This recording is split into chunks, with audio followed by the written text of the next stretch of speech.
So equipping your internal teams right from the get-go is extremely central to bringing the right impact of all the hard work that we do behind the launch. A go-to-team strategy before a go-to-market strategy of a release is extremely important.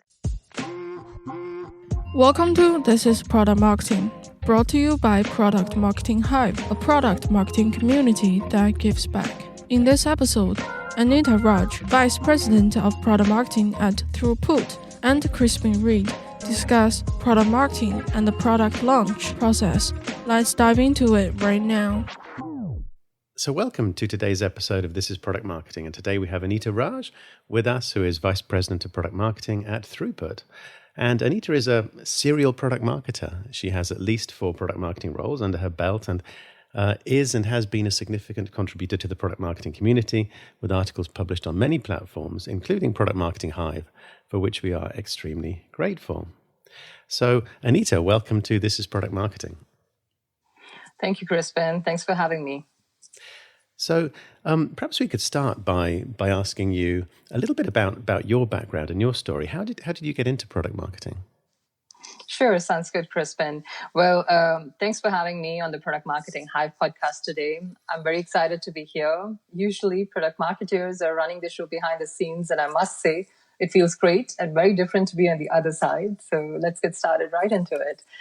I'm an engineer turned marketer and kickstarted my career in product marketing right at the advent of 2 big technologies, cloud and big data, back in 2008 at EMC Corporation. My role actively back then involved evangelizing EMC's own cloud and big data story, how EMC was using these products, and share some transformation results in terms of performance benefits, cost savings, and potential IT agility. As part of this whole process, I gained tremendous hands-on experience building and marketing some of EMC's world-renowned programs, such as EMC's own IT as a service, big data as a service, and EMC's journey to the private cloud. Personally, I've always enjoyed customer conversations, the process where customers are actively exploring a product in deeper contexts to understand what is their business case and the implementation needs and help them get more value out of the product. This is where I spent my early years of my career. But I was always fascinated with the entire exploratory phase, right? The human and marketing psychology to understand how products were built and how they were launched as well. That there's a whole madness and a whole lot of human psychology that comes into play. And being involved in that process of guiding customers until they made a purchase, right? So my engineering background tremendously helped me to understand the nuances behind complexity of technology and how you can kind of simplify the messaging and the value behind them. That's in a nutshell of how I got into product marketing back then. So your transition was from engineering into marketing, and just thinking about that transition and the company you were working for, the background in engineering was useful to you because the people who you were selling to were also very technical, right? That's correct. It was primarily addressed at an audience of IT professionals and an emerging professional role called as the data scientist back in 2008 or 9, right? When this was just getting built up, I would say. Yeah, that's interesting because I think that's the key to any transition into product marketing is to transition in from a perspective where you have empathy with the customer. You can understand the customer, you know their concerns, you know how they think. You can put yourself in their shoes, and so in that context, having an engineering background was key. Although people often ask, do I have to be an engineer? And some people even ask, do I have to be a programmer to do product marketing? Are you a programmer?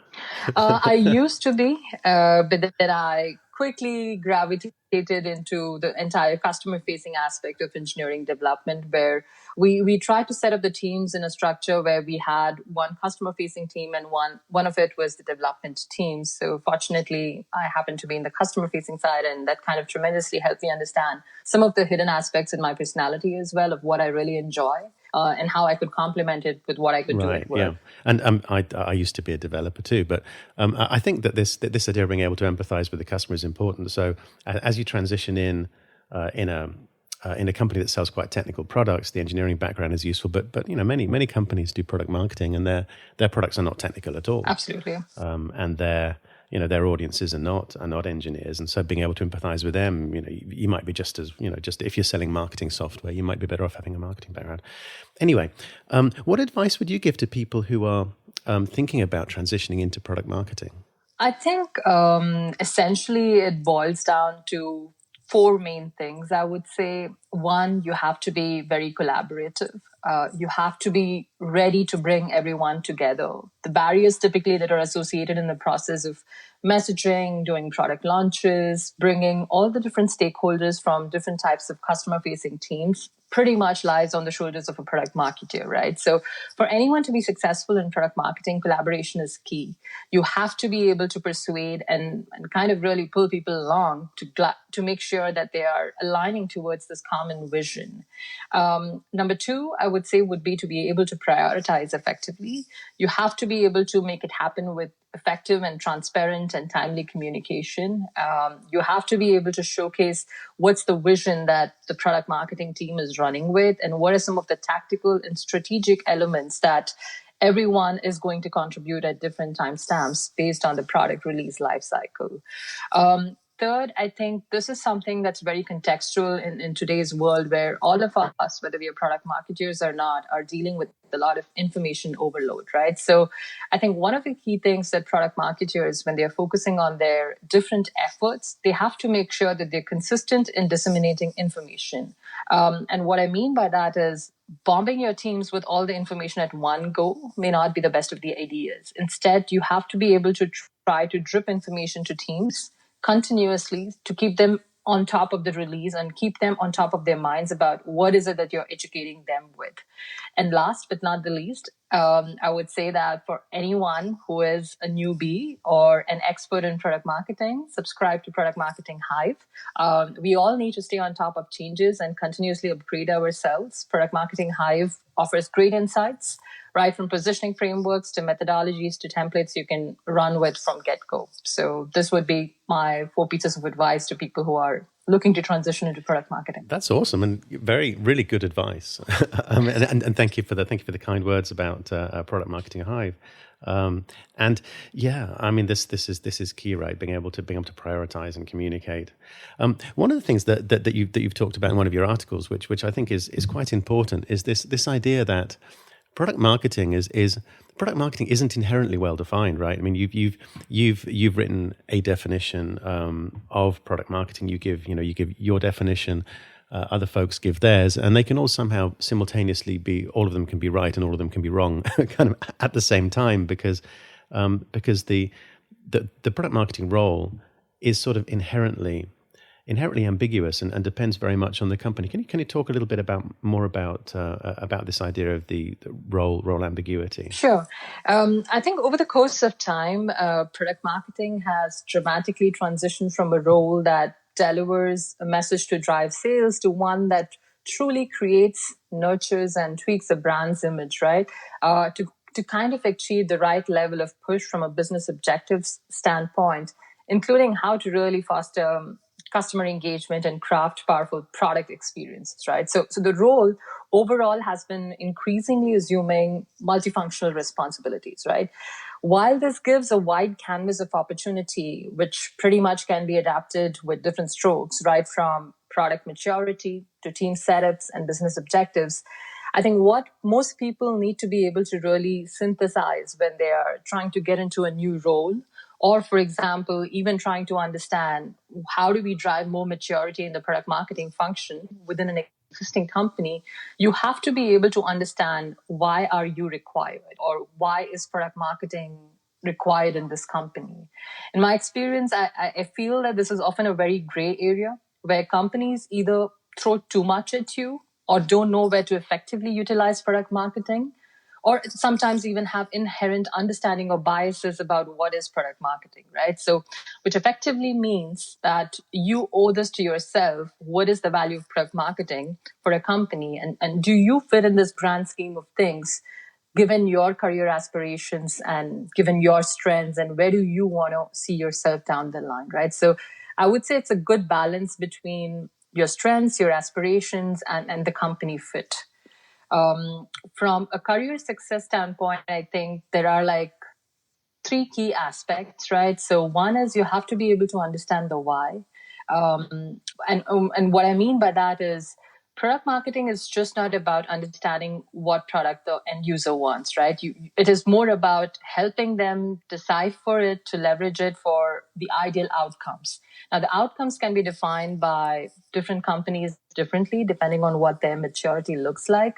But inherently, you have to be able to be deeply empathetic, right? You have to be able to associate yourself, like, what is it in it for the customer? You have to be able to be customer centric. You have to be incredibly curious to ask the right questions, right? Oftentimes, what happens is people in the product marketing space are given with a product roadmap, and they say that we are launching X item at Q1 or Y item at Q2, and you're expected to come up with an interesting messaging or a launch spin. But fundamentally, you need to understand that why are we coming up with these aspects? And that ultimately boils down to what are the key jobs to be done within this release that we are working for, right? And working backwards from there to understand, is this really going to resonate in the market, and why? Why did we develop this feature? Why does a user care about this? What are the 2 to 3 main jobs a user will do? Why are we better than our competition? So don't settle for feature descriptions, and demand the right ingredients to build the right messaging. So that's number one. What I mean by saying is understanding the why for each of these aspects.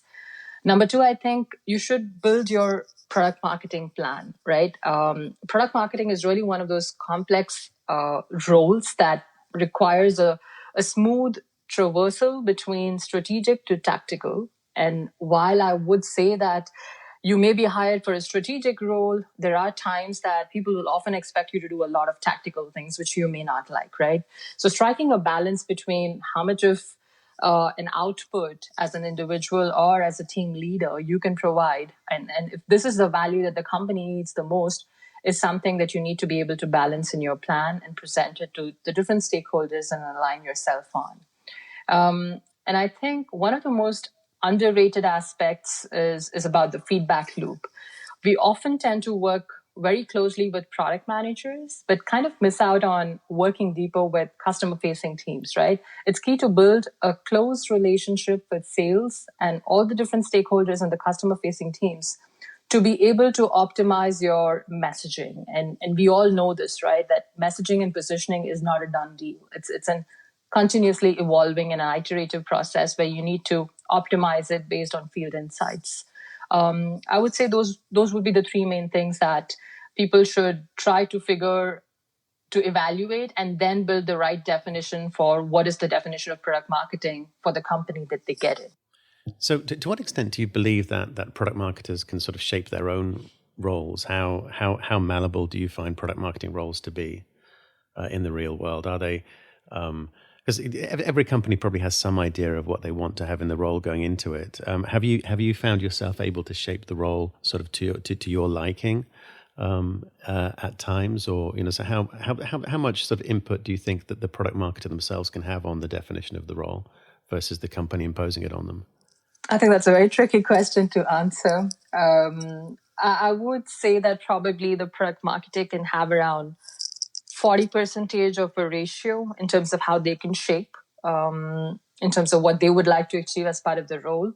The remaining 60% is really dependent on what the company wants to accomplish through them, right? And a lot of it is also dependent on the different team setups, I would say. So whether you're part of which team, what is the maturity of the product, what is the phase in which the product is working, are they really into an expansion mode? A lot of those different aspects come into the play. So I think the larger chunk of the piece in terms of who owns the definition or the formation of the role pretty much lies in the hands of the companies, I would say. Still 40%. I mean, if it was 40% number, that's quite a high number. I've never been an accountant, but I'd imagine that probably there's not the 40% of the scope of their jobs is probably not something that they would define. I don't know. So I think it's interesting because that creates growth opportunities, I think, for people in product marketing roles, where if they're thinking about their next career steps, then they can shape their role, at least to some extent. It might be 40%, it might be 20%, but at least they can shape their roles to some extent in a way that sort of works both for the company, but also for them and for what they hope to do next in their careers. That's one of the interesting things about the role, I think. Yeah. So let's talk a little bit more about product releases. So you started to talk a little bit about some of the sort of first things that you need to think about in as you put together a release, the sort of the why are we doing this, and of course, irrespective of the ambiguity around the product marketing role, pretty much everybody agrees at least that product launch is in product marketing. I can probably think of, if I try hard enough, I can probably think of an exception, but I'd say at least 80% of the time or 90% of the time, people do agree that product marketing sort of runs the product launch. And you've described a product launch as organized chaos, where the chaos part is probably the easiest bit to achieve. The organization might be a little bit more difficult. Can you talk a bit more about that? You talked about the notion of understanding why we're doing stuff, which is important. Are all of is every product release the same? And how do you sort of think about it from a process point of view? Do you build a process for launching all of your products? Do you categorize them into different different levels of, I don't know, importance or tiers or priority? How do you think about that?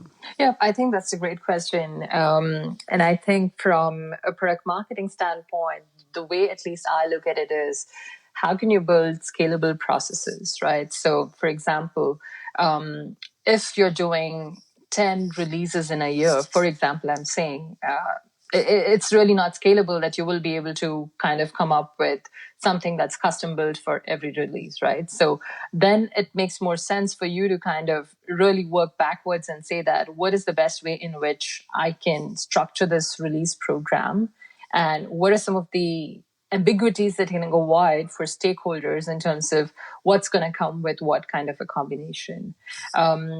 I think in that sense, I usually like to segment the releases into tiers based on some sort of a prioritization order. But that's not to say that that's the only way to do it, but I'm just sharing my examples of over the years what I have been doing and what has worked well for me. So typically, if I look on the scale of priority, a tier 1 represents your major releases. Mostly tier 1 is kind of a collection of new capabilities that is expected to attract new customers, or is pretty high on the scale of innovation that you will be delivering on the product side, right? Tier 2 is typically more of a feature upgrade, which is mostly focused on addressing the feedbacks or, let's say, some of the requirements that existing customers have been consistently placing to customer success or the engineering team, and to address also some known feature gaps. And at tier 3, I would say, would be your internal sprint releases that typically ensure that you're balancing your product pretty well in terms of lifecycle management, some market changes, some upgrades, and maybe keeping in touch with the competition. That's how I would like to typically structure it.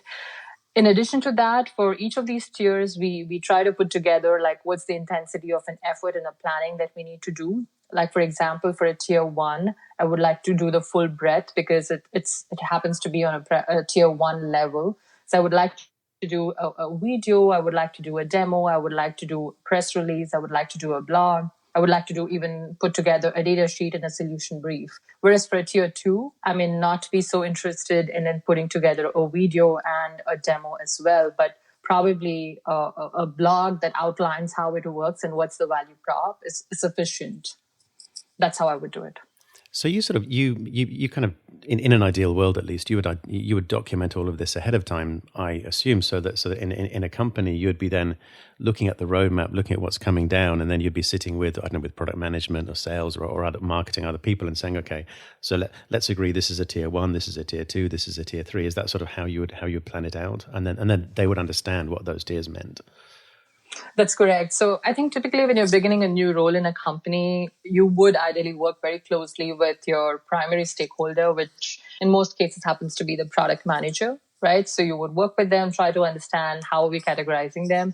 I think the field-facing teams as such are not really interested in the categorization. What they're really more interested in is in terms of the kind of different artifacts or the materials or the enablement things that they can be expected to have, so that whenever we are pushing out an official public launch or a press release or doing a big event to kind of make some noise in the market, how can they be prepared to address existing questions from existing customers, right? So that's what they want to be able to be prepared about.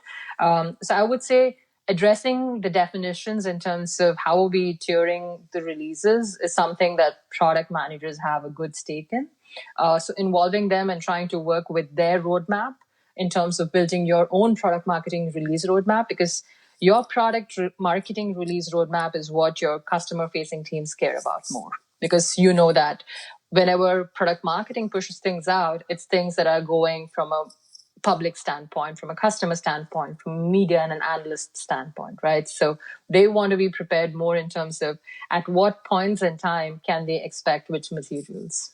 Yeah, I mean, to me, I think that's a really good best practice that you've outlined about having tiered product releases. I've seen that applied quite a few times in different places, and I think it's kind of the only way to be able to wrap your head around all of this stuff that's coming, and to be able to just say very firmly, or at least discuss at least what's important, what's less important, what gets what sort of level of support. Otherwise, you end up with people having expectations that that won't be met, and so on. So it's a very good way to manage things internally, and it's a very good way to manage limited resources. You talked about the importance of prioritization in product marketing, which is absolutely key, because I mean, there's never been any product marketing team that has enough resource to do everything they could possibly do. It simply has never existed, nor should it ever have existed, because there's a kind of an endless amount of work that you could do, right? So you have to draw the line at some point. I think this is a really good approach for doing that. How do you think about once you've done a product launch and you look back on it and you say, okay, that was a fantastic success, or you look at another one and say, well, we could have achieved more there. What is success in a product launch? How do you know how to sort of look back and say, yes, that was fantastic, that was a great launch, or or maybe it wasn't? How do you sort of work that out? Yeah, I think it's a very tricky area to kind of generalize what success could look like, but there is no secret formula to what is success definition going to be also like, right? And this is something that comes with experience, something that you learn over the years in terms of things that actually work and things that actually don't work, right? So in my experience, what I have actually realized is most of the times, most of the product marketers in general are laser focused and heads down, trying to prepare for the product press release that needs to go out, the slideware that we need to have, presenting it to analysts or showcasing it to different stakeholders, etc. But somewhere in the process, I think there is not enough emphasis that's done in terms of the entire internal enablement process that needs to happen, right? While we do some sort of a quick, right now there is Corona and everyone's kind of operating remote. So we all kind of take advantage of the remote setup a little bit and try to set up like one simple go-to meeting or a Zoom webinar right before the launch and expect the field teams to be able to absorb and be able to field the questions left, right. But I fundamentally think that one of the commonest mistakes that kind of takes away the real impact of your success is not preparing enough for your customer facing teams about the new offering or the product release, right? We put all our energies into building high quality materials, which is all external facing, but the internal enablement is often undervalued, I feel.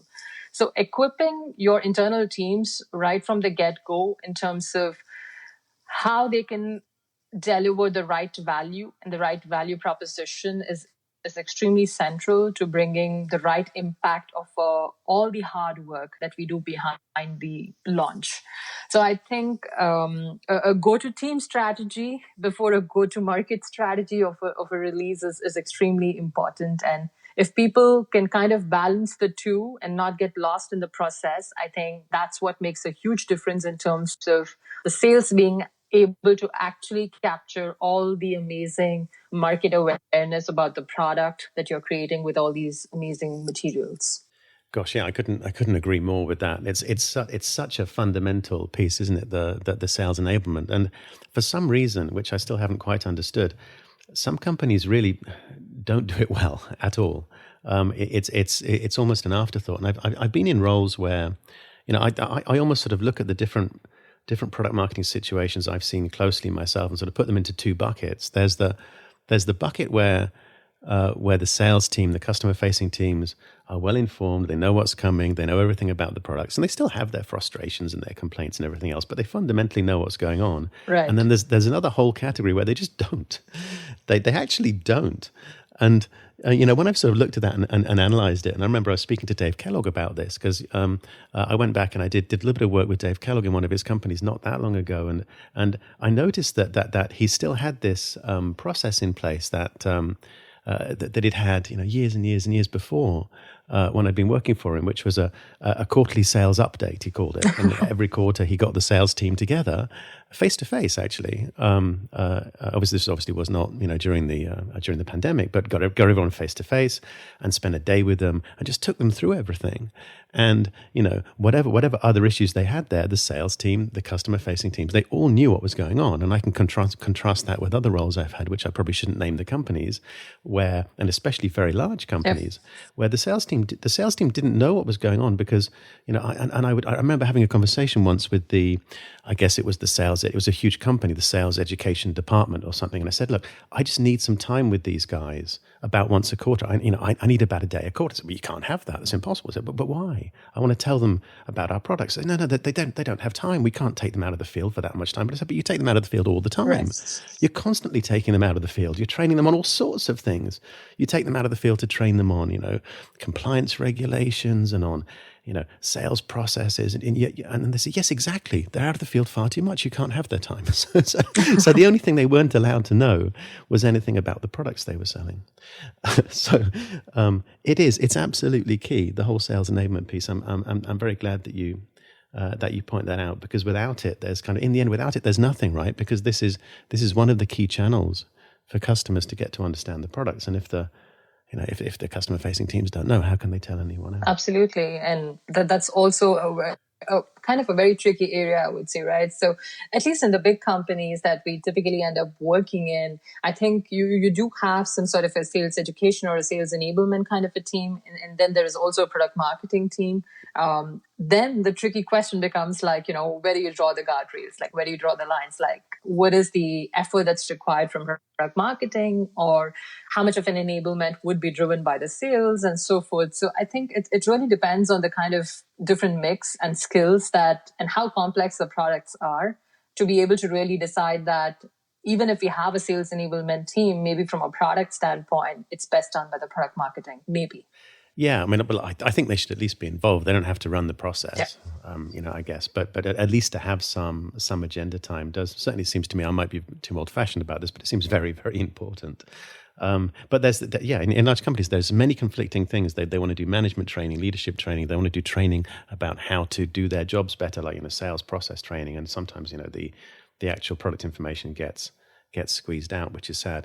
Well, I think that we've probably going to be coming up to our time quite soon. So I wanted to ask you for some closing thoughts, and perhaps ask you what final piece of advice would you give to a product marketer who's heading into an important product launch? Yeah, I think in terms of the closing notes, what I would like to say is you have to be extremely mindful of this new era that we are all entering in 2021, right?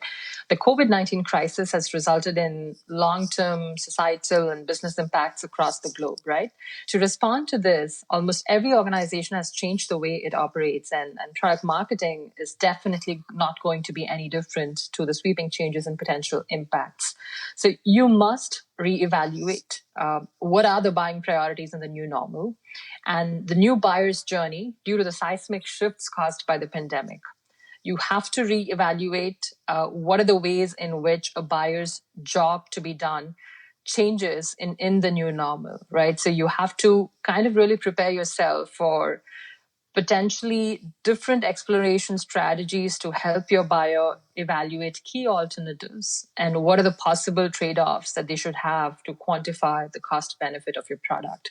So I think those would be my two key recommendations of what they should be really considering before every product launch. Fantastic. Thank you so much. And I would just like to encourage listeners to head over and take a look at some of Anita's articles. She's written a couple of really good articles recently, which are published on Product Marketing Hive. You can find Product Marketing Hive at pmmhive.com or productmarketinghive.com if you like typing. So check out Anita's articles. And then there are other resources as well on Product Marketing Hive. Everything is free, so you can join our Slack community. There's some free training on positioning and messaging and templates to download. So anyway, Anita, thank you so much for joining us today on this podcast. It's been a real pleasure, and I'm very grateful for your contribution to the community. Thank you so much, Crispin. I enjoyed it thoroughly. Thank you. Bye-bye. Thank you.